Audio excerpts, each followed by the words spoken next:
अरे बहू रानी तो सारा सारा दिन कमरे में बंद रहती है, कोई काम भी नहीं। मैं तो बोर हो जाती हूँ, क्या करूँ। तभी मीना की सहेली रीना उससे मिलने आती है। अरे मेरे घर का भी यही हाल है, बेटा ऑफिस और बहू कमरे में बंद, समय काटे नहीं कटता।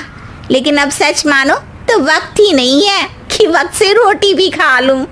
अरे बहन, मुझे भी बता दे कौन सा जादू चलाया है, मैं भी अब जिंदगी के बचे कुचे दिन आराम से काट लूं।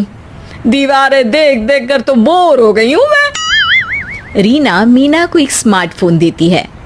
ये ले, ये है वो छड़ी जो जादू करती है। इसमें मैंने तेरा फेसबुक अकाउंट भी बनाया है, एंजल प्रिया के नाम से। बस अब यहाँ दोस्त बना और सबसे बातें कर। सास को पहले तो उतना समझ नहीं आता है, लेकिन धीरे धीरे वो उसकी आदत डाल लेती है। माँ जी जल्दी से खाना खा लीजिए, मुझे थोड़ा काम है। अरे तू जा, मैं खा लूंगी, अभी वक्त नहीं है। और सासू माँ मोबाइल में मुंह गड़ाए जवाब दे देती है। बहू समझ ही नहीं पाती और वहां से कमरे में चली जाती है।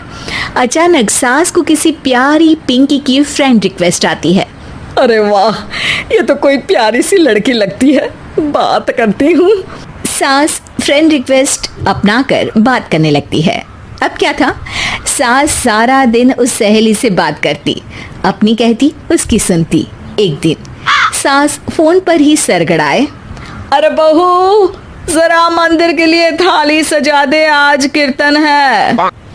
बहू फोन पर किसी को मैसेज टाइप करते कहती है, माँ जी क्या है, अब मुझे क्या पता कि आपको कौन कौन से भगवान की पूजा करनी होती है। तभी सास के पास कोई मैसेज आता है। अच्छा अच्छा ठीक है, रहने दे, मैं ही कर लूंगी। अब मैंने मना थोड़ी ना किया है, कर देती हूँ मैं। अब मैंने भी बोला ना कि थोड़ी देर में बात करती हूँ, तो मैं ही कर लेती हूँ, तू जा अपने कमरे में। बहू वहां से चली जाती है। सास मंदिर पहुंचती है और मंदिर की सीढ़ियों पर बैठकर सास फोन पर लिखती है, अरे मेरी बहू सारा दिन अपने कमरे में बैठी रहती है। वहां से रिप्लाई आता है, मैं आपकी बहू को तो जानती नहीं हूँ, लेकिन हाँ एक बात है, हो सकता है आपने उसे ताने दिए होंगे या फिर उसका दिल दुखाया होगा। ऐसा करने पर बहुओं का मन ससुराल से हट जाता है। याद रखिए, बहू और बेटी में फर्क होता है। सास घर जाती है और बहू से बड़े ही प्यार से बात करती है, उसके लिए खाना बनाती है, उसे गिफ्ट में साड़ी भी देती है। जिसके बाद अगले दिन, माँ जी चलिए आज मैं भी आपके साथ मंदिर चलती हूँ, आते वक्त भोले भैया के गोलगप्पे खाकर आएंगे। अरे हाँ बहू, ये तो अच्छा है, चलो। सास मन में सोचती है कि उसकी फेक बुक वाली दोस्त कितनी अच्छी है। उसके समझाने से उसे उसकी बहू वापस मिल गई। वो बहू को अपनी दोस्त के बारे में बताने का सोचती है, लेकिन फिर चुप हो जाती है। बहू फोन पर टाइप करती है, मेरी सास मुझे नौकरानी समझती है, एक गिलास पानी तक खुद नहीं लेती। मन तो करता है कि बोल दूं, मैं बहू हूँ, कोई नौकरानी नहीं।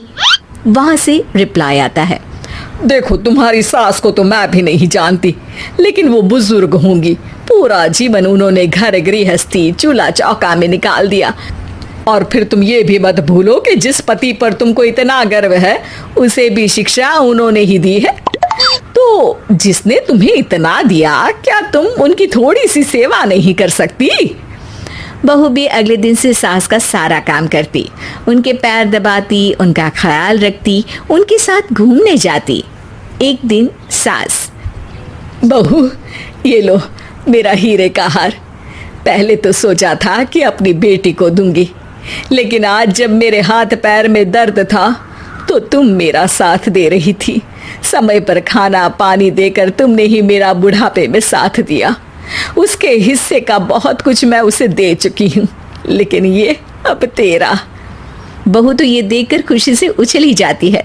वो सास को गले लगाकर कहती है, माँ जी आप सच में बहुत अच्छी है।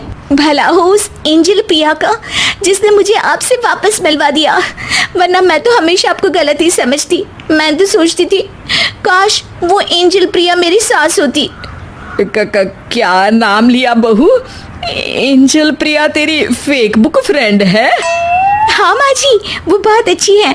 उन्होंने ही मुझे बताया कि सास की कीमत क्या होती है। अरे बहू, कहीं तू प्यारी पिंकी तो नहीं? जी माँ जी, मैं ही हूँ प्यारी पिंकी। क्यों? सास बहू को गले लगाकर कहती है। मैं भी यही सोचती थी कि काश प्यारी पिंकी मेरी बहू होती। शुक्रिया बहू। सासू माँ, शुक्रिया तो हम दोनों को फेसबुक और सोशल मीडिया का करना चाहिए, जिसने हम दोनों को एक दूसरे से दिल से मिला दिया।